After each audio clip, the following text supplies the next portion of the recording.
अस्सलाम वालेकुम नाजरीन, इमरान याकूब खान साहब के साथ व्यू पॉइंट से मैं हूं ज़ैनब जतोई। नाजरीन, प्रोग्राम के आगाज़ में बात करेंगे पाकिस्तान के साबिक DG ISI lieutenant general retired Faiz Hameed को सियासत में मुदाखलत, इख्तियारात का नाजायज़ इस्तेमाल, खुफिया मालूमात के गलत इस्तेमाल और रियासत मुखालिफ सरगर्मियों के इल्ज़ामात में फ़ौजी अदालत ने 14 साल कैद बामुशक्कत की सज़ा सुनाई है। ये इकदाम गैर मामूली समझा जा रहा है क्योंकि ऐसा प्रेसिडेंट पहले कभी सेट नहीं किया गया। अब इसके बाद सियासत पर क्या इसके असरात होंगे और फ़ौजी अफसरान पर इसका क्या असर पड़ेगा, इस सारे मामले पर प्रोग्राम में हम बात करेंगे। प्रोग्राम के दूसरे हिस्से में बात करेंगे अमेरिका की जानिब से पाकिस्तान के F-16 तैयारों के लिए $686 मिलियन का पैकेज का ऐलान किया गया है और इसके बाद F-16 तैयारों को अपग्रेड किया जाएगा। इससे पाकिस्तान का जो दिफाई निज़ाम है वो मज़ीद मजबूत और स्ट्रेंथन होगा और इससे पाकिस्तान को क्या मुआवनत मिलेगी, इस मामले पर बात करेंगे। प्रोग्राम के आखिरी हिस्से में बात करेंगे चीनी कंपनी के पाकिस्तान में सोलर पैनल मैन्युफैक्चरिंग प्लांट लगाने के फैसले के हवाले से जायज़ा लिया जाएगा कि अगर सोलर पैनल के प्लांट पाकिस्तान में लग जाएंगे चीन की तरफ से तो इसका पाकिस्तान को क्या फ़ायदा होगा, इस सारे मामले पर शो करेंगे। सबसे पहले बात करेंगे फैज़ हमीद साहब को 14 साल की सज़ा सुना दी गई है। अब इसके आने वाले टाइम में क्या असरात होंगे, इस सारे मामले पर हम इमरान साहब से तजिया, लेकिन उससे पहले फैसल वावडा साहब ने इससे मुताल्लिक कुछ कहा है, उसे प्रोग्राम में शामिल करते हैं। इमरान साहब, फैसल वावडा साहब का जो स्टेटमेंट है वो आपने देखी है, उन्होंने क्या कहा है। अगर ISPR की हम उस प्रेस रिलीज़ की बात करें जिसके आखिरी पैराग्राफ में कहा गया है कानूनी कार्रवाई होगी, मुजरिम की सियासी अनासर के साथ मिली भगत, मखसूस सियासी हंगामा आराई और अदम इस्तेहकाम पैदा करने में मुबैना शमूलियत और कुछ दीगर मामलात अलग तौर पर देखे जा रहे हैं। मतलब कि मज़ीद भी आगे जाके कुछ अफसरान के नाम आ सकते हैं, लेकिन फैसल वावडा साहब ने जिस तरफ इशारा किया है कि शायद आगे जाके वो वादा माफ कबाब बन सकते हैं इमरान खान के अगेंस्ट। बिस्मिल्लाहिर्रहमानिर्रहीम। देखें ज़ैनब, बात ये है कि मुझे तो ज़ाहिर जो ये सारी चीज़ें हैं ना, या जो फैसल वाडा साहब कह रहे हैं, वफाकी वज़रा बात कर रहे हैं, या ISPR की तरफ से जो प्रेस रिलीज जारी की गई है, तो मुझे ऐसा नहीं महसूस होता कि इसका शिकार कोई मज़ीद फ़ौजी अफसर हो। मुझे लगता है कि इस केस में जो है अब बारी जो है वो इमरान खान साहब की और उनके साथियों की। उसकी बुनियादी वजह यह है कि देखिए, ख्वाजा आसिफ साहब और दूसरे कई जो वफाकी वज़रा उनकी तरफ से क्या कहा जा रहा है। ख्वाजा आसिफ साहब कहते हैं कि जी ये जो फैज़ हमीद और PTI के मुश्तरका प्लान था 9 मई। अच्छा, इसका मतलब ये है कि 9 मई पे अब जाएंगे। फैसल वाडा साहब का जो शॉट अभी हमने सुनाया उसमें वो क्या कह रहे हैं कि जी वो पोजीशनिंग और वो चीज़ें तो सारी फैज़ हमीद साहब ने बताई थी और ये सारी प्लानिंग हुई थी, इसीलिए एक वक्त था, ये चीज़ें थी।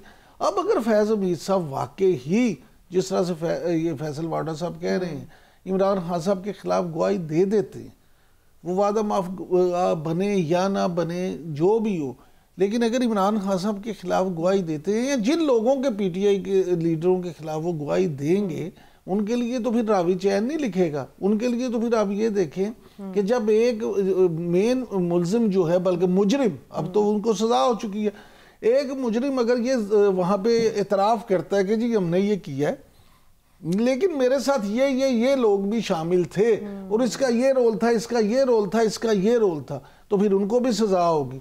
लिहाजा अब मैं समझता हूँ कि चीज़ें जो हैं वो PTI के लिए मजीद ख़राब होने जाए। बिल्कुल, प्रेस रिलीज का आखिरी पैराग्राफ और रखा जाए तो फैसल वावडा साहब की जो स्टेटमेंट है वो इस तरफ इशारा कर रही है, आगे जाके शायद मजीद सियासतदानों के नाम भी आ सकते हैं। डॉक्टर तारिक फजल चौधरी साहब ने भी इस मामले पर कुछ कहा है, वही प्रोग्राम में शामिल करते हैं। फिर इमरान साहब से जानते हैं।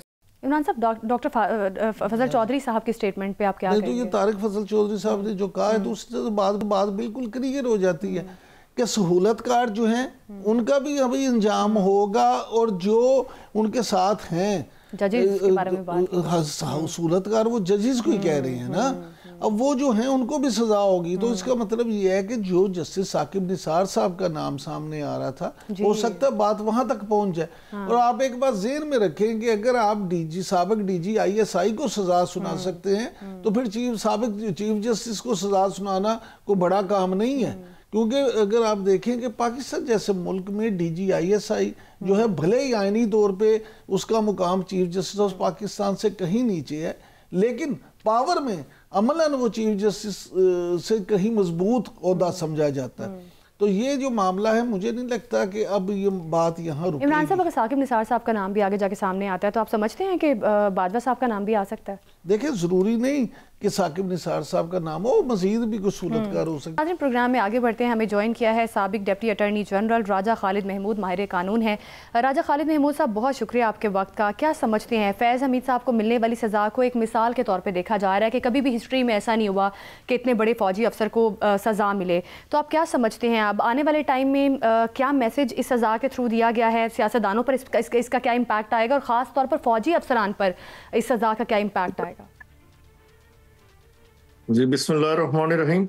पहली बात तो ये है कि यकीनन जिस तरह आपने फरमाया, ये पाकिस्तान की हिस्ट्री में पहला वाक़या है, मुनफरिद वाक़या है कि एक लेफ्टिनेंट जनरल को जो इंतहाई अहम, हसास और बड़े मनसब पे फाइज रहे, DGISI थे, तो उन्हें कन्विक्ट किया गया, उन्हें एप्रीहेंड किया। उन्हें अरेस्ट करने के बाद उन्हें चार्जशीट किया गया और फिर उनके खिलाफ जो एविडेंस थी वो प्रोसिक्यूशन ने पेश की और दफा में उन्होंने भी अपनी शहादतें पेश की। लेकिन जो प्रोसिक्यूशन थी वो अपने जो चार्ज था उसे अप टू द हिल्ट साबित करने में कामयाब रही।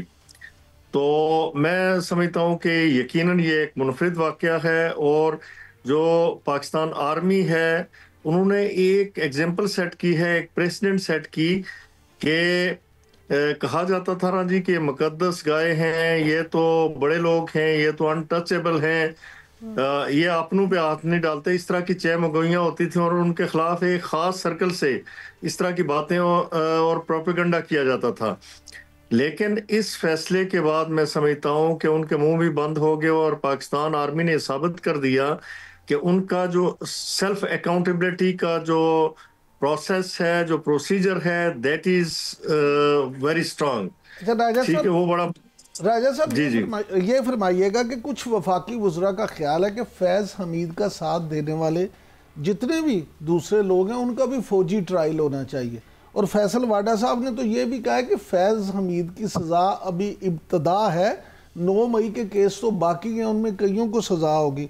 तो आप क्या समझते हैं कि बात दूर तक जाएगी?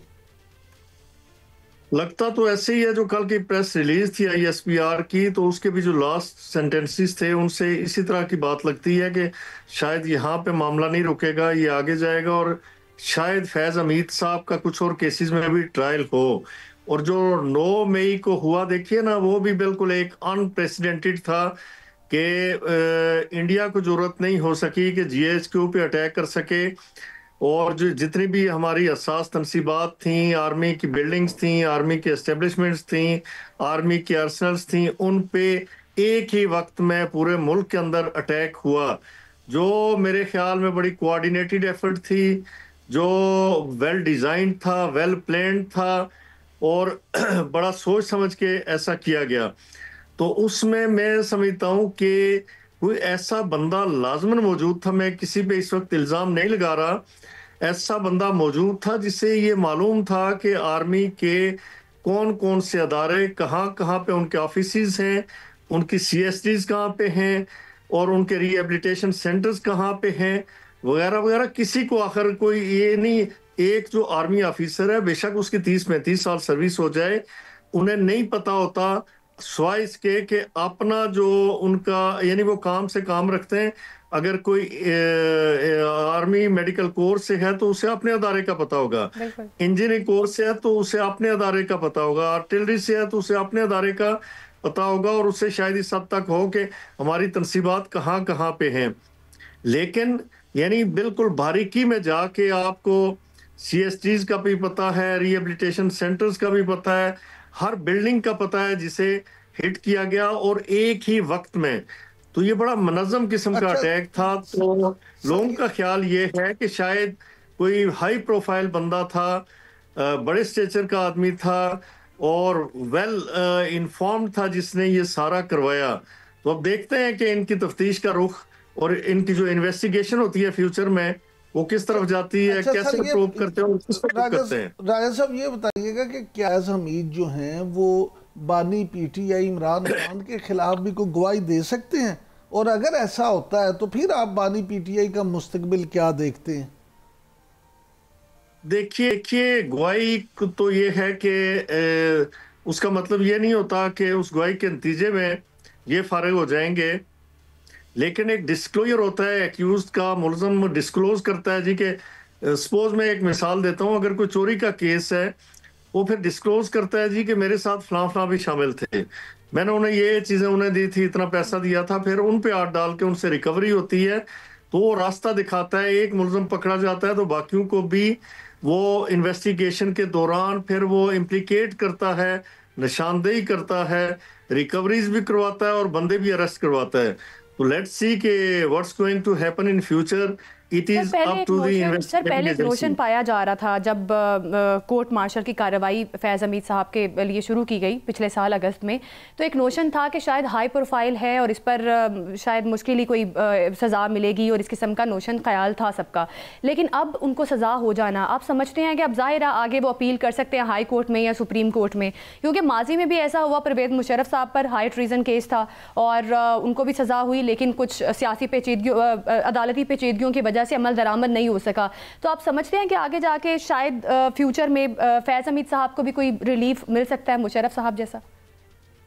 देखिए नहीं, मुशर्रफ साहब का केस टोटली मुख्तलिफ था, वहां पे ये था कि उन्हें एक कोर्ट कॉन्स्टिट्यूट की गई थी, सिविल कोर्ट ने इस्सा दी थी, उनका कोर्ट मार्शल नहीं हुआ था। बिल्कुल। और आर्मी जब किसी अपने ऑफिसर पे हाथ डालती है ना, वो वैसे नहीं डालती, पहले वो सारी एविडेंस कलेक्ट करते हैं, एविडेंस कलेक्ट करके समरी ऑफ एविडेंस वो तरतीब दे के फिर उसका कॉग्निजेंस लेते हैं, उस मुलजम को अरेस्ट करते हैं और फिर उसे चार्जशीट करते हैं। मुशर्रफ साहब का कोर्ट मार्शल नहीं हुआ था, आर्मी ने उन पे हाथ नहीं डाला था, इन पे पाकिस्तान आर्मी ने आर्मी एक्ट के तहत हाथ डाला है। उन्हें तो हाई ट्रीजन के लिए एक स्पेशल कोर्ट कॉन्स्टिट्यूट की गई, उस कोर्ट ने तो सजा दे दी थी 2-1 की अक्सरियत से, लेकिन फिर यही फैज हमीद साहब जिस तरह से कहा जाता है कि इन्होंने सारे मामलात मैनेज किए और मुज़ाहिर अली अकबर नकवी साहब लाहौर हाई कोर्ट के जज थे, उन्होंने सारे उस ट्रायल को विशेड करार दिया और उसे वो कोर्ट ही अबॉलिश करके रख दी थी। तो वो तो डिफरेंट सूरत हाल थी। तो यहाँ मैं नहीं समझता कि आज तक जितने कोर्ट मार्शल्स हुए हैं तो कोर्ट ऑफ अपील इनकी, आपने इससे पहले एक सवाल किया कि हाई कोर्ट या सुप्रीम कोर्ट में अपील, पहले ही अपील करेंगे, इनकी अपनी कोर्ट ऑफ अपील होती है under section 133 B of army act 1952, उसके तहत मिलिट्री कोर्ट ऑफ अपील में जाएंगे और उसका तरीकेकार ये होगा, उसका जो कोर्ट होगी वो कॉन्स्टिट्यूट करेगी, कंप्राइज होगी किन लोगों पे के, चूंकि ये खुद लेफ्टिनेंट जनरल हैं, तो अगर नीचे जो ट्रायल कोर्ट थी जिसने इन्हें सजा दी उसका अगर प्रेसिडेंट मेजर जनरल था और मैंने सुना मेजर जनरल ही थे, तो ऊपर फिर लेफ्टिनेंट जनरल होगा कोई, उसके साथ 1 या 2 मेजर जनरल हो सकते हैं या एक आध ब्रिगेडियर हो सकता है। इस लेवल की कोर्ट ऑफ अपील होगी जहां पे 30 दिनों के अंदर इन्होंने अपील फाइल करनी है और फिर हेयरिंग होगी और उसके बाद फिर ये हाई कोर्ट में जा सकते हैं। हाई कोर्ट में रिट जुरिस्डिक्शन में जाएंगे अंडर आर्टिकल 199। अच्छा और सर, उसके ये सुप्रीम कोर्ट में जा सकते हैं। लेकिन यहाँ पे इंपॉर्टेंट बात यह है कि हाई कोर्ट ने एविडेंस की इवैल्यूएशन नहीं करनी, या सुप्रीम कोर्ट ने, उन्होंने सिर्फ सुप्रीम कोर्ट नहीं, अब तो आगे फेडरल कॉन्स्टिट्यूशनल कोर्ट वो देखेगी, वो सिर्फ देखेंगे कि whether there was any malafide on the part of the prosecution, जिन्होंने इनके खिलाफ कार्रवाई की उनकी कोई बदनीयती थी, मेरे ख्याल में, मुझे तो नजर नहीं आती। फिर वो देखेंगे कि जो इसका ट्रायल हुआ वो कोरम नॉन जुडिस था, वो विदाउट जुरिस्डिक्शन था।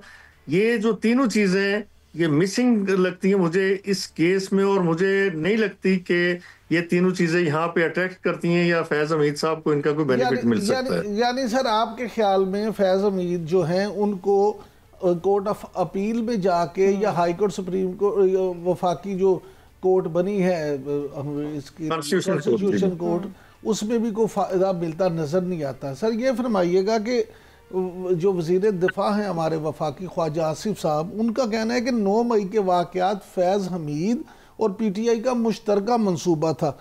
आपको ये जो फैसला सामने आया है, जो प्रेस रिलीज ISPR की ने जारी की है, क्या उसको पढ़ के उसके मतन से आपको ऐसा कुछ महसूस होता है? देखिए ना, हमने तो फैसला नहीं पढ़ा, हमने और आपने प्रेस रिलीज देखी जो ISPR की है, ठीक है। उसमें उन्होंने जो लास्ट सेंटेंस है ना कि फॉर्मेटिंग सर्कमस्टांसिस या इस तरह से उन्होंने वो उसमें लिखा कि यानी वो इस बात का इंदिया देती है कि बाकी भी बहुत सारी चीजें जिन्हें हम देख रहे हैं, उन्हें वो प्रोब कर रहे हैं या इन्वेस्टिगेट कर रहे हैं। उसमें जाहिर है 9 मई के हवाले से मैं जैसे आपके सामने पहले अर्ज कर चुका हूं कि काफी सारा इनका लिंक बनता है। मैं पहले आपसे कहा इशारतन कि कोई इन्फ्लुएंशियल बंदा था, कोई वेल इन्फॉर्म्ड आदमी था जिसे पता था कि आर्मी का कौन सा अदारा, कौन सा ऑफिस कहाँ पे लोकेटेड है, जहां पे ये सारे अटैक्स हुए। तो फिर देखिए बातें बहुत सारी हैं। मैं समझता हूँ कि अनफॉर्चुनेटली इस मुल्क के साथ बड़ा जुल्म हुआ कि फैज हमीद साहब, जनरल फैज हमीद साहब ने एक काम नहीं किया। उन्होंने सियासत में मुदाखलत तो की थी, उन्होंने पार्लियामेंट के अंदर बंदे पूरे करके देना, बंदूक को तोड़ना, उन्हें हरासा करना, वो सारी बातें आपके सामने। फिर जुडिशरी के अंदर जो उनकी इंटरवेंशन थी वो आपके सामने है। आज एहसन इकबाल साहब को आप लाइन पे ले लें, वो भी बारहा कह चुके हैं कि वो इंटीरियर मिनिस्टर थे। ये जो फैजाबाद का धरना है, आपको अच्छी तरह से याद होगा कि वहां पे एक साहब पैसे बांटते हुए नजर आते हैं यूनिफॉर्म में। तो वो ख्याल यही किया जाता है। धरना हो, इलेक्शन हो और मुख्तलिफ मामलात में फैज हमीद साहब माता रहा। और एक चीज़ इस फैसले के बाद साबित होती है कि फ़ौज ने एक चीज़ साबित की है कि अगर फ़ौज अपने फ़ौजी अफसर का एहतसाब कर सकती है तो किसी का भी एहतसाब हो सकता है अगर कानून के साथ खेला जाएगा, क्योंकि कानून से बालातर कोई नहीं है। बहुत शुक्रिया आपका राजा खालिद महमूद, माहिर कानून, हमारे साथ मौजूद थे और हमारी रहनुमाई फरमा रहे थे। नाज़रीन, अभी वक्त हुआ एक शॉर्ट ब्रेक का। ब्रेक के बाद बात करेंगे जदीद अमरीकी टेक्नोलॉजी से F-16 तैयारों की सलाहियत कितनी बढ़ेगी।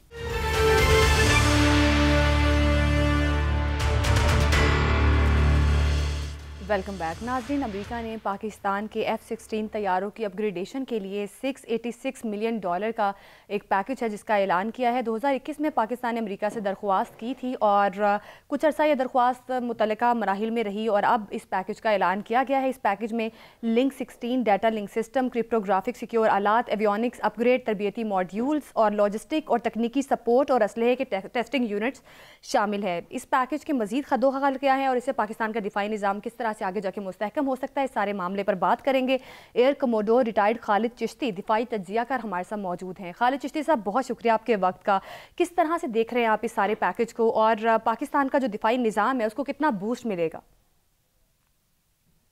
बहुत शुक्रिया इमरान साहब और जैनब, आपने इनवाइट किया। देखिए, ये लॉन्ग वेटेड कह लें या लॉन्ग ड्यू हमारे साथ उनकी अपग्रेडेशन ड्यू थी, जो हमने 2021 में भी और उससे पहले भी हमारी ख्वाहिश थी कि इसको मिड लाइफ अपग्रेडेशन, इनको कहते हैं MLU, जिसका मतलब होता है कि ज़ाहिर है वेपन्स को कंपैटिबल रखा जाए, जो रेलेवेंट डेवलपमेंट्स आती जाती हैं और मॉडर्नाइजेशन दुनिया में होती रहती है। इसमें बुनियादी तौर पर हमारे पास दो तरह के मेन जहाज़ हैं। एक 1982-83 में F-16 आए थे हमारे पास, जो ओरिजिनली जब सोवियत जंग लगी हुई थी तो उस वक्त हमें 40 जहाज़ मिले थे। उसके बाद मुख्तलिफ औकात में हमें मिलते रहे। इस वक्त हमारी तादाद F-16 की हमारे पास 75 है, यानी 75 हैं, जिसमें से ब्लॉक 52 है जो बाद में आए हैं और A और B मॉडल हैं पहले जो शुरू के थे। इन सारे जहाज़ों में ज़ाहिर है हमारा पाक फ़िज़ाई का बहुत ज़बरदस्त एक्सपीरियंस है। हमारे पास लेजेंडरी पायलट्स रहे हैं, बहुत हिस्टोरिकल परफॉर्मेंस रही है इन जहाज़ों की।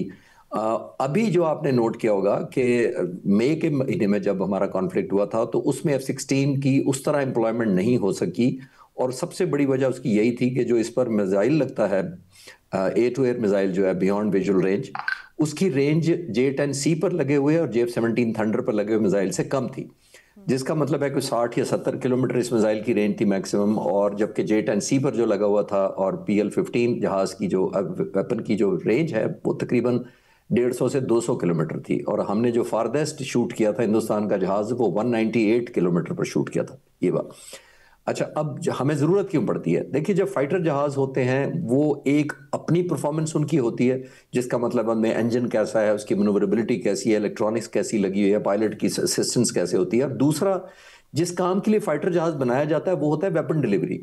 ज़ाहिर तभी वो फाइटर जहाज़ कहलाता है। तो जब उसकी वेपन डिलीवरी, जो उस पर मिसाइल्स या बॉम्ब्स लगने हैं, वो करंट या लेटेस्ट या स्टेट ऑफ द आर्ट ना हो तो जहाज की एम्प्लॉयमेंट पे कॉम्प्रोमाइज हो जाता है। तो हमारे पास F-16 बहुत अरसे से हैं, हम चाह रहे थे हो जाए। अब ये अपग्रेडेशन जो लिंक 16 आप कह रही हैं, ये बुनियादी तौर पर एक नेटवर्किंग है जिसके जरिए जहाज दूसरों से और जो करीब उड़ने वाले दूसरे एसेट्स होते हैं उनके साथ कनेक्ट करता है। ये बुनियादी तौर पर नेटो इस्तेमाल करती है। एक अच्छी खबर जो मैं आपको बताता चलूं कि हमने अपग्रेड कर लिया हुआ है लिंक 17 पर, जिस पर पाक फिजाई के सारे जहाज कनेक्टेड हैं, और लिंक 17 जो है पाकिस्तान में खुद बना है, यानी इंडिजीनियस बना है, हमें किसी पर डिपेंडेंसी की जरूरत नहीं है। लेकिन उसके बावजूद क्योंकि इस पर मिसाइल्स की लिमिटेशन थी जो बियॉन्ड विजुअल रेंज में जैसे अर्ज कर रहा हूँ, तो वो अब अगर वो साथ आते हैं, लिंक 16 आता है जिससे और ज्यादा बेहतर इंटीग्रेशन होगी, इलेक्ट्रॉनिक आती है, रेडार अपग्रेडेशन हो जाता है, तो इस जहाज की कैपेबिलिटी और पोटेंसी ये समझ लें या पंच जो इसका है बहुत दूर तक जाएगा और ये बहुत बड़ा इजाफा होगा, क्योंकि 75 जहाजों पर अगर beyond visual range missile upgrade हो जाते हैं तो पाक फिजाइया की जो सलाहियतें हैं डिफेंसिव ऑफेंसिव दोनों में बहुत इजाफा होगा। चिश्ती साहब, मैं इसी के मुतालिक जो आपने आखिरी जुमला का, इसी के मुतालिक जानना चाहता था कि देखें हक और बुनियानुल महसूस में जिस तरह से हमारी जो एयरफोर्स है उसने कारकर्दगी दिखाई, और वो JC-10 हो, J-10C हो या JF-17, तो आप ये फरमाइएगा कि इन चीनी तैयारों की जो है मौजूदगी के बावजूद भी पाकिस्तान को ये F-16 की अपग्रेडेशन का जो मामला है वो क्यों ज़रूरी है? इसमें आप समझते हैं कि कोई एक्सक्लूसिव भी पाकिस्तान को इससे फ़ायदा हासिल होगा? देखिए इमरान साहब, मैंने जैसे पहले सवाल के जवाब में अर्ज किया ना कि जब जितना मर्जी जहाज अच्छा हो, आप F-35 लेटेस्ट ले लें आप अमेरिका से जो स्टेट ऑफ द आर्ट है, अगर उस पर वेपन आपने लिमिटेड लगा दिया तो फिर जहाज की एम्प्लॉयमेंट नहीं हो सकेगी, वो लिमिटेड ही होगी। F-16 बहुत ज़बरदस्त जहाज़ है। इसने सोवियत यूनियन ने जब कब्जा किया था अफगानिस्तान पर आकर 1979 से लेकर 89 तक 10 साल, उस दौरान हमें अमेरिका ने ये दिए थे सोवियत यूनियन से, यानी जो उस वक्त की सुपर पावर थी उससे लड़ने के लिए। और हमारे ही शाहीन थे जिन्होंने 9 जहाज कन्फर्म मार गिराए थे सोवियत यूनियन के उस जमाने में 10 साल के अंदर, मुख्तलिफ मौक़ों पर जब वो इन्हीं महाजरीन को जो अफगानिस्तान से आए थे उन पर हमलावर होते थे, इनके जो कैंपों पर आकर हमला करने की कोशिश करते थे, तो हमारे जहाज जाकर इंटरसेप्ट करके उनको मार भगाते थे। तो ये परफॉर्मेंस इसलिए थी कि उस वक्त इसको बहुत बड़ा एडवांटेज था, एक तो मनूवरेबिलिटी का और इसके मिसाइल्स भी अच्छे थे। लेकिन ओवर ए पीरियड टाइम हमने देखा J-10C और JF-17 थंडर पर जो मिसाइल हैं उनकी 150 से 200 किलोमीटर तक रेंज है। जाहिर है जब हमें एम्प्लॉय करना होगा दुश्मन के खिलाफ तो हमें वो चाहिए कि हमारा जैसे बाजू की रीच होती है, पंच आपका दूर तक जाए, आप दुश्मन को अपने करीब आने से पहले नुकसान पहुंचा के तबाह कर दें, तो उसके लिए आपको मिसाइल चाहिए होते हैं और लॉन्ग रेंज मिसाइल चाहिए होते हैं।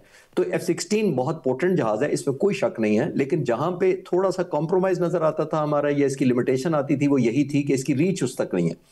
6 और 7 की दरमियानी रात मैं आपको कंफर्म कर सकता हूं कि ये जहाज भी हवा में थे और बहुत ज्यादा अपॉर्चुनिटी की कोशिश की गई कि F-16 भी कोई शॉट ले सकें या इनको भी ऐसा कोई दुश्मन का निशाना बना सके, लेकिन उसकी लिमिटेशन ये थी कि इसकी रेंज में आने से पहले ये जहाज पॉसिबली दुश्मन का जो जहाज राफेल है उसकी रेंज में आ सकता था, क्योंकि उसके पास 150 किलोमीटर की रेंज का मिसाइल है। तो अब ये अपग्रेडेशन होगी, ये बहुत लिथैलिटी होगी, ये ऑलमोस्ट हमारा बहुत बड़ा फ्लीट है। मैं आपको छोटी सी इमरान साहब मिसाल देता जाता हूँ। इजिप्ट के पास, मिस्र के पास 200 F-16 है और इजराइल के पास 250 F-16 है। अब ये जो दोनों के पास तकरीबन 200 जहाज हैं, उनमें लिमिटेशन देखिए क्या है। जो इजिप्ट को अमेरिका ने दिया है उसकी रेंज 30 से 40 किलोमीटर है उसके मिसाइल की जो उस पर दिए गए हैं उसको। जो इजराइल को 250 जहाज दिया गया वो 150 और 140 किलोमीटर है। तो आप खुद अंदाजा लगाएं, खुदा ना खास्ता अगर कोई जंग होती है मिस्र की, इजिप्ट की, इजराइल के साथ, तो इजराइल के जहाजों की शूटिंग रेंज ऑलमोस्ट 100 किलोमीटर ज्यादा है इजिप्शियन जहाजों से। तो इसलिए मैं कहना चाह रहा हूं कि जहाज मैटर जरूर करता है, लेकिन जो उस पर वेपन सिस्टम लगा होता है असल तो उसने निशाना बनाना होता है, उसने इफेक्ट क्रिएट करना होता है, उसने आपके लिए फेवरेबल या खुदा ना खास्ता अनफेवरेबल सिचुएशन पैदा करनी होती है। अच्छा, तो ये पंच जैसे मैंने कहा जी। अच्छा सर, ये फरमाइएगा कि जो सऊदी वली अहद है मोहम्मद बिन सलमान, उन्होंने सलमान एयर बेस का जो इफ्तिताह किया है और उसमें चीन की नई टेक्नोलॉजी ने कहते हैं कि जी दुनिया भर के दफाई माहरीन को चौंका दिया है। तो पाकिस्तान का क्योंकि उसके साथ वैसे भी अब दफाई मुआहदा हो चुका है, तो एक तो ये फरमाइएगा कि इस एयर बेस से मिडल ईस्ट का पूरा जो खित्ता है उसमें आप क्या समझते हैं कि असर होगा और पाकिस्तान इससे किस तरह से मुस्तफीद हो सकता है? देखिए अभी तो उन्होंने जाहिर है ये एयरबेस किया है अपने एम्प्लॉयमेंट के लिए, एयर पावर एम्प्लॉयमेंट के लिए, लेकिन जाहिर है एक बहुत बड़ी एक फैसिलिटी कह लें, इंफ्रास्ट्रक्चर डेवलप करने जा रहे हैं वो, जिसका वो ऑब्वियसली ऑपरेशनली उनको बहुत फायदा होगा। जो आप पूछ रहे हैं कि पाकिस्तान और सऊदी अरब के दरमियान क्या होगा, और वो अक्सर एक मिसपरसेप्शन क्रिएट होती है लोगों के जहनों में, जिससे वो समझने लगते हैं कि अगर खुदा न खास्ता सऊदी अरब पर हमला होता है तो हम यहाँ से फौरन J-10C टेक ऑफ करेंगे, रास्ते में पकड़ लेंगे जाकर, या हमारे पर होता है तो वो आ जाएंगे। ऐसा नहीं होता। होना ये चाहिए, या हो इंशाल्लाह होगा ऐसे, कि देखिए हमें पीस टाइम में स्ट्रेंथ बढ़ानी है एक दूसरे की, हमने एक पीस टाइम में कैपेसिटी बिल्ड करनी है। पीस टाइम में हमने वॉर एसेट्स को इंटीग्रेट करना है कि अगर खुदा न खास्ता कोई खतरे की बात हुई तो हमारे जहाज पहले से पहुंचकर उनकी फोर्स के साथ एक वैल्यू ऐड कर सकें, और अगर हमें जरूरत पड़ी खुदा न खास्ता कहीं से खतरा हुआ तो उनके आ सकें। तो ये इंटीग्रेशन आपको पीस टाइम में करनी होती है, वॉर एसेट्स ऐड करने होते हैं, अपने लिथैलिटी बनानी होती है, और सबसे बढ़कर आपने इंटीग्रेशन करनी होती है तमाम वेपन्स की। अभी जो मई की जंग हुई थी उसमें सबसे ज्यादा इंडियन एयरफोर्स और पाकिस्तान एयरफोर्स का फर्क ही ये था, हमारे तमाम एसेट्स थे, J-10 हो, F-16 हो, ग्राउंड रेडार्स हो, HQ-9B मिसाइल्स हो, एयरबोर्न अर्ली वार्निंग हो, सैटेलाइट की पिक्चर आ रही हो, साइबर कमांड हो, ये सारे के सारे मल्टी डोमेन ऑपरेशन में एक किल पिक्चर की तरह ऑर्केस्ट्रेट कर रहे थे वॉर को। ऑर्केस्ट्रेट का मतलब है कि आपके म्यूजिक इंस्ट्रूमेंट आपके पीछे जितने मर्जी चल रहे हों वो रिदम में होने चाहिए, उनकी सिंक्रोनाइजेशन होनी चाहिए, उनको आउटपुट का पता होना चाहिए और क्या इफेक्ट क्रिएट करना है उनको पता होना चाहिए। इसी तरह आने वाली जंगें भी इसी तरह लड़ी जाएंगी। आपने नोट किया इसी जंग को, हमारे जो मई की जंग हुई थी तो प्रेसिडेंट ट्रम्प ने जब बंद कराया था तो उन्होंने कहा था कि अंग्रेजी में कहा था इंडिया और Pakistan they were fighting a new form of warfare.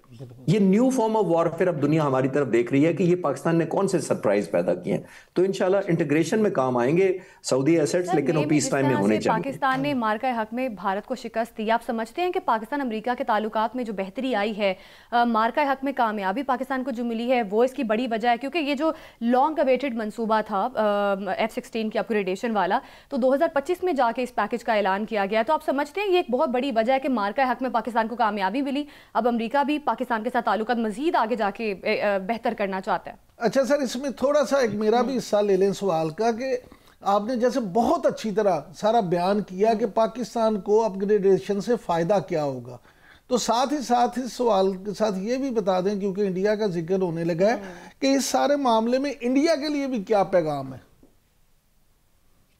जी ज़ैनब, पहले मैं आपका सवाल लेता हूं। जो आप कह रही थी कि मार्का हक में जब हमने परफॉर्मेंस की, वो बिल्कुल 200% आपकी बात ठीक इसलिए है कि देखिए दुनिया में कमज़ोर शख्स से कोई बात नहीं करता। मैं पूरी जंग के बाद भी और थ्रू आउट ये कहता है, सारे लोग कहते हैं कि प्रेसिडेंट ट्रम्प ने जंग रुकवाई, तो मैं नहीं मानता। मैं कहता हूं पाकिस्तानी लोगों ने, मुसल्लह अफवाज ने, पाक फ़िज़ाइया ने जंग रुकवाई थी। अगर खुदा ना खास्ता हिंदुस्तान हम पर हावी होता तो आया प्रेसिडेंट ट्रम्प ने भागे आना था? उनको फिक्र होनी थी कि पाकिस्तान पर प्रेशर आ गया तो मैं जाके को रेस्क्यू करूं? हमारी पोजीशन ऐसी थी, हमने सारे वेस्ट के वेपन इररिलेवेंट करने जा रहे थे अल्हम्दुलिल्लाह से। उनके जितने वेपन से उन्होंने कहा ये तो पाकिस्तान ने चाइनीज वो एम्प्लॉयमेंट की है जो चाइनीज खुद नहीं समझ पा रहे अभी तक। तो इस वजह से वेस्ट को फिक्र हो गई थी। बहुत सारे तजिया निगार बात कर रहे हैं, मैं कईयों का नाम ले सकता हूं जो वेस्ट में अब ये सोचने पर मजबूर हो चुके हैं कि कैसे पाक फिजाइया ने वेस्ट और नेटो के सारे तरीकेकार और स्ट्रैटेजीज को बदल के रख दिया है। जिसका मतलब यह है कि जो कन्वेंशनल पढ़ाई जाती थी अब ये डिफरेंट ऑल टुगेदर। पाक फिजाइया की लीडरशिप जो air chief marshal Zaheer Ahmed Babar Sidhu ने बड़ी इनोवेटिव तरीके से जंग लड़ी थी। तो जाहिर है, जो ज़ैनब आपका सवाल कंक्लूड करते मैं कहूंगा कि विक्ट्री की एक वैल्यू होती है। जब आप फातेह होते हैं तो दुनिया आपके साथ एंगेज करना चाहती है, बिकॉज मैं अक्सर कहता हूं कि पावर टॉक्स टू पावर। कमजोर से कोई नहीं बात करना चाहता, तो हमने ये अर्न की थी। अब डेफिनेटली मई का बड़ा असर था। इमरान साहब, आपका जो सवाल है, आप पूछ रहे हैं कि हिंदुस्तान का क्या रिएक्शन होना चाहिए। जाहिर है कि जंग में उस रात को हमारे पास अब जो 75 F-16 है वो बहुत जबरदस्त जहाज है, लेजेंडरी हमारे पायलट्स रहे हैं, हमारा काबिल फ़ख्र तारीख भरी पड़ी है हमारी F-16 की परफॉर्मेंस से। टेररिज्म के खिलाफ इसने बहुत ज़बरदस्त किया, अफगान जिहाद में बहुत ज़बरदस्त किया। हमारी लिमिटेशन वेपन की आ गई थी। अब हिंदुस्तान के लिए जाहिर है बहुत बड़ा लम्हा फिक्र होगा कि कहाँ हमारे पास एक स्क्वाड्रन सिर्फ J-10C का था, नंबर 15 स्क्वाड्रन। हमारे पास राफेल के मुकाबले में अल्हम्दुलिल्लाह F-17 थंडर जरूर हैं 200 के करीब, लेकिन F-16 की उस तरह एम्प्लॉयमेंट जिस तरह की हम चाहते हैं और जितना वो काबिल जहाज है, हम उस तरह नहीं कर सके। और किस वजह से नहीं कर सके? यही अपग्रेडेशन एक हमारे आड़े आई। तो ये हिंदुस्तान के लिए बहुत लिथैलिटी का या पावर का, एक रीच का एक मैसेज जाएगा। ऑल्दो मैं एक सी सांस में कहना चाहूंगा कि हम कोई डिजाइन रखते ही नहीं है मई में तो हमने कोई ऑफेंस नहीं किया, हम तो डिफेंस पर थे। हिंदुस्तान के पास ऑफेंस था, उनके पास इनिशिएटिव था, उनके पास चॉइस ऑफ वेपन्स था, उन्होंने नंबर ऑफ एयरक्राफ्ट खुद डिसाइड किए, उन्होंने हमारे टारगेट खुद डिसाइड किए, रात को 12:30 बजे का टाइम उन्होंने खुद चुना। तो हमारा तो कोई ऑफेंसिव डिजाइन ही नहीं था, हम तो डिफेंस करते आ रहे हैं और हमारा तो कोई वॉर गेम ऑफेंस पर मुश्तमिल ही नहीं है। लेकिन ये मैसेज जरूर जाएगा इमरान साहब हिंदुस्तान को कि इससे ज्यादा लिथैलिटी अल्हम्दुलिल्लाह अगली दफा आपको मिलेगी अगर आपने किया, जो हमारे मुसल्लह अफवाज के सरबराह पहले भी कह चुके हैं। अच्छा सर, मैसेज तो फील्ड मार्शल ने एक और भी दिया और उन्होंने उलमा कन्वेंशन से खिताब करते हुए बड़े वाज़ेह अंदाज में कहा है कि हम दुश्मन को छुप कर नहीं मारते, ललकार कर वार करते हैं। उन्होंने ये भी कहा कि दहशतगर्दी पाकिस्तान का नहीं, भारत का वतीरा है। तो आप क्या समझते हैं दुश्मन के लिए ये जो मैसेज है, इस पे आप क्या कहेंगे? देखिए, इतना ज्यादा हमारा जो वेस्ट पर डिस्टर्बेंस हो रही है KPK में, बलूचिस्तान में, तो वो ऐसे ही तो नहीं हो जाती ना। और लोगों में शायद मिसअंडरस्टैंडिंग एक और भी है कि अगर हिंदुस्तान के साथ कॉन्फ्लिक्ट हुआ है तो अभी उसने दहशतगर्द इंडक्ट करने शुरू कर दिए। ऐसा नहीं है। ये ऐसे मुल्क कई कई साल तक अपने स्लीपर सेल्स डेवलप करते हैं। यानी कुलभूषण यादव कहां से पकड़ा गया था, कौन सा ऑपरेशन चल रहा था, कौन सी जंग चल रही थी, ये लोग पीस टाइम में करते हैं। ये नहीं अपने इंफ्रास्ट्रक्चर स्लीपर सेल्स लोग तैयार करते हैं, उनको पेनिट्रेट कराते हैं सिविल पॉपुलेशन में, गुड सिटीज में, वो रहना शुरू कर देते हैं नॉर्मल। फिर जब उनको हुक्म दिया जाता है उनके आकाओं की तरफ से, तो फिर वो सैबोटाज करते हैं। तो ये एक मैसेज बिल्कुल जाना चाहिए था। और क्योंकि एक और इंपॉर्टेंट बात जो मैं अक्सर करता हूं कि देखिए, हमारी अल्हम्दुलिल्लाह कैपेसिटी और काबिलियत, हालांकि हम वेस्ट की तरफ नहीं लड़ना चाहते, लेकिन काबिलियत इतनी अल्हम्दुलिल्लाह पोटेंट है कि हम इनको जबरदस्त पैगाम दे सकते थे। लेकिन हमने फिर भी रिस्ट्रेन किया तुर्की और कतर के कहने पर कि हम ऑल आउट ना पेनिट्रेट करें, ना इतनी पनिशमेंट दें। और इसीलिए मैं अक्सर कहता हूं कि जो आपकी पावर होती है ना हर्ट करने की इमरान साहब, या डैमेज करने की, डिस्ट्रॉय करने की, वो आपको बार्गेनिंग स्ट्रेंथ देती है बाद में। लेकिन हमने तो वो बार्गेनिंग स्ट्रेंथ भी हमें नहीं ली, क्योंकि हमने रिस्ट्रेन किया था, हमने रोक लिया था हाथ। लेकिन अब आया तो रिपीट, हम एक न्यू नॉर्मल नहीं बनने देना चाहेंगे। अगर वो अफगानिस्तान की हुकूमत कंट्रोल कर सकती है इनको, डेफिनेटली हम उसको बहुत एक्नॉलेज करेंगे और अप्रिशिएट करेंगे। लेकिन अगर नहीं करती, जो कि वो नहीं कर रही, क्योंकि वो स्टेट की तरह बिहेव नहीं कर रही, वो अभी तक एक जत्थे की तरह बिहेव कर रही है, वो एक टेररिस्ट ग्रुप की तरह कर रही है, वो समझती है हम गुरिल्ला वॉरफेयर में अभी भी इंगेज हैं। उनको याद कराना पड़ेगा कि अब आप एक हुकूमत हैं, जैसी भी हुकूमत है, वो तो अलग एक डिबेट हो सकती है, लेकिन आप एक हुकूमत है, आपको हुकूमत की तरह अपनी कैपेबिलिटी दिखानी पड़ेगी, इंटेंशन दिखानी पड़ेगी, अपनी विलिंगनेस दिखानी पड़ेगी कि हम इंटरनेशनल लॉज को बाईपास नहीं करते। लेकिन अगर नहीं हुआ तो अफसोसनाक होगा। इस कन्वेंशन में जो करारदाद मंजूर की गई है कि अफगानिस्तान से बाहर जंग करने वाला कोई भी अफगानी बागी कहलाएगा अगर वो अफगानिस्तान से बाहर किसी मुल्क में जाके किसी भी किस्म के मसले में इन्वॉल्व होता है। तो आप इस करारदाद को किस तरह से देख रहे हैं? क्योंकि अफगान गवर्नमेंट की जानिब से मुख्तलिफ करारदादें ऐसे पहले भी पेश की गई हैं, लेकिन वही बात इम्प्लीमेंटेशन, क्या समझते हैं अफगान अबूरी हुकूमत इस पर इम्प्लीमेंटेशन भी करवा सकेगी? इस करारदाद को किस तरह से देख रहे हैं आप? ज़ैनब, ये पॉलिटिकल और डिप्लोमेसी के पॉइंट ऑफ व्यू से तो ये अच्छी खुशाइन बात है। लेकिन अगर मैं इसको, मुझसे ये पूछेंगी कि आया इससे वो सीज फायर की तरफ माइल होंगे, तो मेरा मानना ऐसा नहीं है, क्योंकि करारदादों से नहीं लोग रोका करते। और ये तो मैंने जैसे थोड़ी देर पहले कहा, ये तो फोर्स या पावर हब्स है बेसिकली। ये फोर्स से आते हैं, फोर्स से सस्टेन करते हैं, फोर्स से ही अपना एक्सटर्नलाइज करते हैं अपने इश्यूज को। दुनिया में इंटरनल मसले अपने लोग इंटरनल रखते हैं, एक्सटर्नल एक्सटर्नल रखते हैं। यहाँ पे अजीब हुकूमत है जो हैं उनके इंटरनल इश्यूज, लेकिन वो एक्सटर्नलाइज करके अपने सर्वाइवल को ढूंढते हैं। यानी हिंदुस्तान को अपनी रेलेवेंस बताएंगे कि आपको क्या चाहिए, हम आपके लिए वो कर देते हैं। पाकिस्तान, अफगानिस्तान, ईरान, सऊदी अरब, बहुत सारे मुल्कों की ज़ाहिर है एक अपनी एक इंटरेस्ट भी है, उनका इन्फ्लुएंस भी है। तो आई थिंक हमें ये जो कौंसिल ने करारदाद पास की है, ये खुशाइंद है, लेकिन हमें इसको बिल्ड ऑन करना चाहिए। हमें चाइना को, रशिया को, सऊदी अरब को, इवन अमेरिका को बीच में डालना चाहिए। तुर्की और कतर तो पहले ही हैं, ताकि हम एक मॉरल असेंडेंसी उन पर कर सकें। चाइना तो इंटरेस्टेड है, चाइना तो चाहता है कि पाकिस्तान अफगानिस्तान जो है वो बातचीत के जरिए मामलात को हल करे। चीनी वजारत खारजा ने बयान भी दिया कुछ दिन पहले। जी बिल्कुल, आप ठीक कह रही हैं। चीन ने अभी नहीं किया। चीन से तो यही मुल्ला मोतगी जो उनके फॉरेन मिनिस्टर हैं, ये कॉन्फ्लिक्ट से पहले जब हमने फायर किया था, 6 महीनों में 5 दफा हमारे डिप्टी प्राइम मिनिस्टर उनको मिल चुके हैं मुख्तलिफ जगहों पर, उनको और उनके नुमाइंदों को, चाइना में मोस्टली। चाइना चाहता है, पहले इंसेंटिव दे रहा है, वो कहता है कि मैं नॉर्थ की तरफ, आपका चाइना की तरफ एक ट्रेन का नेटवर्क बना देता हूं। चाइना कहता है मैं आपको CPEC का हिस्सा बनाने को तैयार है, वो नहीं मान रहे। अगर सिर्फ इकोनॉमिक रीजन होती है अफगानिस्तान की, तो उनको चाइना की ऑफर इंडिया से पहले मान लेनी चाहिए थी, क्योंकि चाइना इंडिया के निस्बत बेहतर पैकेज देने की पोजीशन में है, लेकिन अनफॉर्चुनेटली क्योंकि इंडियन फैक्टर बहुत स्ट्रांग है जिसकी वजह से कुछ चीजें आगे नहीं चल रही। ठीक है, बिल्कुल। अब देखना ये है कि अफगानिस्तान की जानिब करारदाद मंजूर की गई है, इस पर इम्प्लीमेंटेशन कैसे करवाया जाता है, क्योंकि इस करारदाद में वजन तभी होगा जब इस पर अमल दरामद करवाया जाएगा अफगान हुकूमत की जानिब से। बहुत शुक्रिया आपका, हमारे साथ मौजूद थे air commodore retired Khalid Chishti साहब, दिफाई तज्जिया का। नाज़रीन, अभी वक्त हुआ एक शॉर्ट ब्रेक का। ब्रेक के बाद बात करेंगे चीनी कंपनी के पाकिस्तान में सोलर पैनल मैन्युफैक्चरिंग प्लांट लगाने से बिजली सस्ती होगी।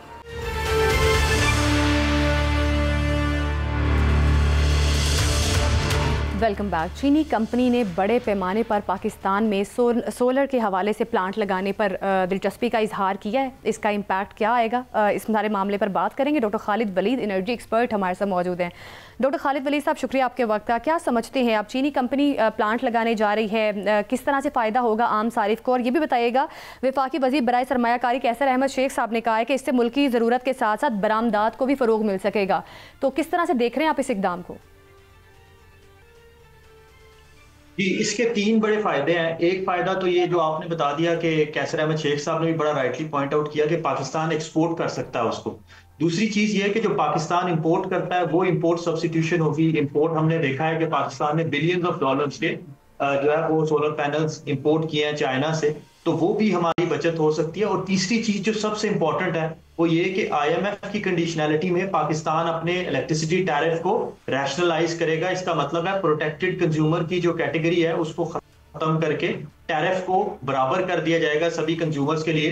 तो हुकूमत इंडिजनाइज करके इस प्रोसेस को, मुल्क की जो जरूरियात हैं उसको मुल्क में ही पूरा करके सोलर पैनल की उन लोगों के लिए भी सोलर पैनल बना सकती है जो कि प्रोटेक्टेड कंज्यूमर्स हैं, बजाय इसके कि हम उनको बिस्क के थ्रू सब्सिडीज पे चलाएं। आप उनको एक ही दफा जो है वो सोलर पैनल्स देके तो आप वो सब्सिडी उनसे वापस ले लें। IMF की कंडीशनैलिटी भी पूरी हो जाएगी, लेकिन ये होगा तभी जब पाकिस्तान में पाकिस्तानी जरूरत के मुताबिक सोलर पैनल्स बन रहे होंगे। चाइना की इसमें एक्सपर्टीज जरूर है, लेकिन चाइनीज सोलर पैनल्स जो हैं वो बड़े सोलर पैनल्स हैं। पाकिस्तान को अपने प्रोटेक्टेड कंज्यूमर्स के लिए कुछ छोटे सोलर पैनल्स की भी जरूरत है। तो उस मैशियत, उस सनत को, उस इंडस्ट्री को टैप किया जा सकता है ताकि पाकिस्तान अपने जो है वो अपनी जरूरत के मुताबिक सोलर पैनल बना सके। इससे ना सिर्फ पाकिस्तान की बिजली की जरूरियात पूरी हो पाएंगी बल्कि पाकिस्तान की मैशियत जो है उसको भी स्ट्रॉन्ग किया जा सके। अच्छा डॉक्टर साहब, ये फरमाइएगा कि जिस तरह से आपने कहा कि पाकिस्तान को अपनी ज़रूरत के मुताबिक करना चाहिए, तो दुनिया में तो सोलर टेक्नोलॉजी है जो हर गुजरते दिन के साथ साथ उसमें जिद्दत आ रही है। तो ये जो फैक्ट्री मैन्युफैक्चरिंग प्लांट पाकिस्तान में चीन लगाने जा रहा है, क्या वो लेटेस्ट टेक्नोलॉजी होगी या पुरानी टेक्नोलॉजी होगी? क्योंकि अब तो ये भी खबरें आ रही हैं कि ऐसी टेक्नोलॉजी भी जल्द मार्केट में आने वाली है कि जो चांद की रोशनी से भी बिजली बनाने में कामयाब हो जाएंगे हम। जी बिल्कुल ठीक कह रहे हैं। मार्केट में बहुत सारी जिद्दतें जो है वो आ रही हैं। इसमें एक और जिद्दत जो आ रही है वो बैटरी स्टोरेज का साथ में मुंसलिक होना है। तो पाकिस्तान को ये भी चीज देखनी है कि सिर्फ और सिर्फ सोलर पैनल की इंडस्ट्री नहीं, अगर हम बैटरी स्टोरेज की तरफ जाते हैं तो वो भी एक पूरी इंडस्ट्री पड़ी है।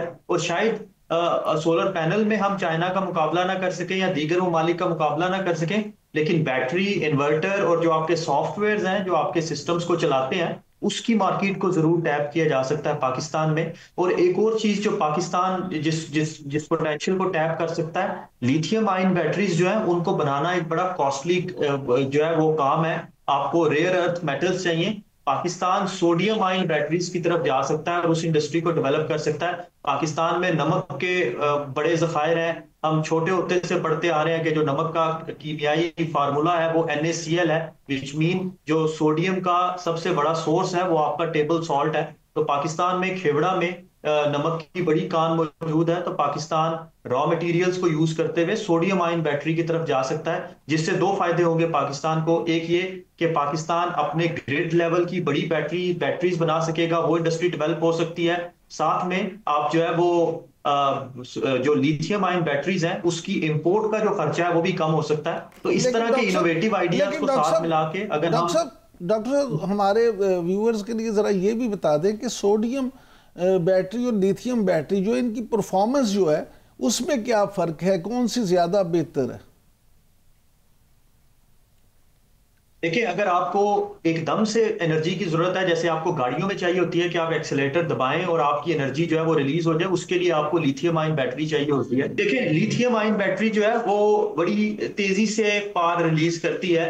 जैसे आपको ईवीज में चाहिए, गाड़ियों में चाहिए कि आपने एक्सेलेरेटर दबाया और आपको एकदम से एनर्जी मिल गई। जो सोडियम आयन बैटरी है वो ज्यादा एनर्जी स्टोर करती है और वो कम रेट के साथ रिलीज करती है, विच मीन आपके घरेलू इलेक्ट्रिसिटी स्टोरेज के लिए, आपके ग्रिड लेवल इलेक्ट्रिसिटी स्टोरेज के लिए सोडियम आयन बैटरी जो है वो ज्यादा फीजिबल है। लेकिन अगर आपको गाड़ियों में चाहिए तो वो लिथियम आयन बैटरी है। क्योंकि हम सोलर पैनल्स की बात कर रहे हैं और सोलर पैनल्स के साथ सोडियम आयन बैटरीज को लिंक किया जा सकता है, तो पाकिस्तान एक इंडस्ट्री को डेवलप कर सकता है। बड़ा खुश आइंद है कि पाकिस्तान एक इंडस्ट्री डेवलप कर रहा है जो लिथियम आयन। लेकिन डॉक्टर साहब यहाँ एक सवाल बड़ा अहम है, होता ये पाकिस्तान में कि जब हमें ये खुशखबरियाँ मिलती हैं कि जी फलानी इंडस्ट्री लगने लगी है, फलानी अब गाड़ियाँ यहाँ बनेंगी, अब बैटरियाँ यहाँ बनेंगी, अब सोलर पैनल यहाँ बनेंगे, तो बाद में पता चलता कि हो ये तो सिर्फ असेंबलिंग प्लांट लग गए हैं, इंपोर्ट पे तो कोई फ़र्क नहीं पड़ा, वही हम सारा वहाँ से मंगवा रहे हैं इंपोर्ट करके, यहाँ सिर्फ उनको जोड़ के तो हम वो करते हैं। तो ये जो नया प्लांट लगने जा रहा है, क्या ये प्रॉपर प्लांट होगा या ये भी सिर्फ असेंबलिंग प्लांट होगा? देखिए, इसमें ना दो मॉडल हैं। एक मॉडल ये है कि आप अपनी एक नई इंडस्ट्री खड़ी करते हैं और वो compete करती है बाकी दुनिया के साथ। उसमें फिर आपको दोबारा से इंपोर्ट इसलिए करना पड़ जाता है कि आप अपने कंपेटिटर का मुकाबला नहीं कर पाते। लेकिन ये जो मॉडल है, ये सीपैक 2.0 के अंडर आ रहा है, इसमें आप चाइनीज को ही इनवाइट कर रहे हैं कि वो पाकिस्तान में इंडस्ट्री लगाएं। पाकिस्तान में इंडस्ट्री लगाने का मतलब ये है कि वो अपनी मैन पावर को, अपनी टेक्नोलॉजी को ट्रांसफर करेंगे पाकिस्तान में, क्योंकि चाइना के साथ एक मसला है कि चाइना में लेबर जो है वो एक्सपेंसिव होता जा रहा है। दैट्स वाई हम अपने स्पेशल इकोनॉमिक जोन्स को यूज करते हुए चाइनीज इंडस्ट्री को रिलोकेट कर सकते हैं। उससे ये होगा कि पाकिस्तान पूरी सप्लाई चेन जो है उसके साथ जो है वो काम कर रहा होगा और पूरी सप्लाई चेन पाकिस्तान में ही बन रही होगी। ठीक सर, सप्लाई चेन पाकिस्तान में बन रही होगी, यकीनी तौर पे पाकिस्तान को फ़ायदा होगा। ये जो प्लांट चीन लगाने जा रहा है, पाकिस्तान में कोरिया की मुआवनत से पहली बार सोलर पैनल्स की खसूसी टेस्टिंग लेबॉर्ट्री कायम की गई है। इस लेबॉर्ट्री के बारे में बताइएगा, किस तरह से पाकिस्तान मुआवनत लेगा और सोलर पैनल एनर्जी की पैदावार पर इसके क्या असरात मुरतब होंगे, इस बारे में बताइए। अगर देखें, ये बड़ा इंपॉर्टेंट स्टेप है। जो क्वालिटी स्टैंडर्ड्स हैं उनको मीट करना बड़ा इंपॉर्टेंट है। खासतौर पर अगर गवर्नमेंट ये चाह रही है कि हम पाकिस्तान में मैन्युफैक्चर करके उसको एक्सपोर्ट भी करेंगे, तो जब तक आप उसकी क्वालिटी टेस्टिंग स्टैंडर्डाइजेशन पे नहीं जाएंगे तब तक आप compete नहीं कर सकते अपने कंपेटिटर्स के साथ। तो मेरे ख्याल से जहां पे मैन्युफैक्चरिंग का एक स्टेप ले लिया गया है, स्टैंडर्डाइजेशन पे भी एक पूरी पॉलिसी आ जानी चाहिए पाकिस्तान में। और इस तरह की जो लेबॉर्ट्रीज हैं, खासतौर पे पाकिस्तान का जो एकेडेमिया है, यूनिवर्सिटीज के साथ मिलकर अगर ये चलती हैं तो पाकिस्तान हाई क्वालिटी ज्यादा अच्छी टेक्नोलॉजी के सोलर पैनल जो है वो बना के एक तो अपनी जरूरियात पूरी कर सकता है और दूसरा एक्सपोर्ट भी कर सकते हैं। तो स्टैंडर्डाइजेशन की सिमत में ये एक बड़ा मुस्बत कदम। अच्छा डॉक्टर साहब, आम पाकिस्तानी ये जानना चाहता है कि ये सारे जो इकदाम हो रहे हैं, इससे सोलर पैनल कितना सस्ता होगा, आम आदमी की पहुंच में होगा या नहीं होगा? जी देखें, जो प्राइसेस हैं वो तो दिन ब दिन नीचे आती जा रही हैं, तो इसकी प्राइसेस हमें यही एक्सपेक्ट करना है कि ये नीचे आएंगी। एक और वजह भी प्राइसेस के नीचे आने की है कि अभी तक ईयू और जो यूएस की मार्केट है उस पे अभी तक बैन जो है वो बरकरार है चाइनीज एक्सपोर्ट पे। तो जो सारी सप्लाई है वो पाकिस्तान और साउथ ईस्ट एशियन कंट्रीज में आ रही है, तो उस वजह से भी प्राइसेस नीचे आती जाएंगी। और अगर पाकिस्तान एक अच्छा क्वालिटी का स्टैंडर्ड का सोलर पैनल पाकिस्तान में मैन्युफैक्चर होना शुरू हो जाता है, तो जो ट्रांसपोर्टेशन की कॉस्ट आ रही थी चाइना से पाकिस्तान लाने की, वो भी कम हो जाएगी और ये प्राइसेस जो है वो और नीचे आ जाएंगी। अब सिर्फ और सिर्फ देखना ये होगा कि पाकिस्तान किस तरह से ये जो सोलर रेवोल्यूशन के बाद बैटरी का रेवोल्यूशन आ रहा है स्टोरेज का, इसको किस तरह से केटर करता है। अगर पाकिस्तान ने बैटरी की भी यही रुझान रहा तो मेरे ख्याल से जिस तरह से प्राइसेस बैटरी की नीचे आ रही है, नेशनल ग्रिड की डिमांड और कम होती जाएगी और लोग ज्यादा सोलर की तरफ जाते जाएंगे। बिल्कुल, जिस तरह सोलर रेवोल्यूशन आ रहा है, इससे फायदा लेना होगा। यकीनी तौर पे ग्रिड से भी बिजली जो है वो सस्ती मिलेगी आम सारिफ को। Doctor Khalid Waleed, energy expert, हमारे साथ मौजूद थे और हमें इस मामले पर बता रहे थे। नाज़रीन, इसी के साथ प्रोग्राम से हमें दीजिए इजाज़त, कल फिर मुलाकात होगी। अल्लाह हाफ़िज़।